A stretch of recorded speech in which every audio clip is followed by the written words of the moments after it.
evenings in the cold attic. The old typewriter on the desk clacks, keys moving without my touch. I back away, but the machine rattles harder, metal arms pecking out words. It spells my name. Then, don't turn around. I freeze.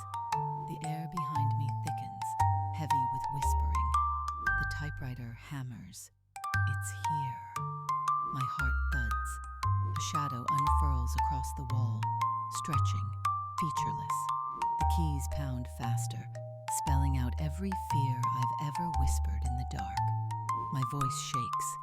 The final line appears. Look up. I do. A face, twisted and wrong, grins inches above me. The bulb bursts.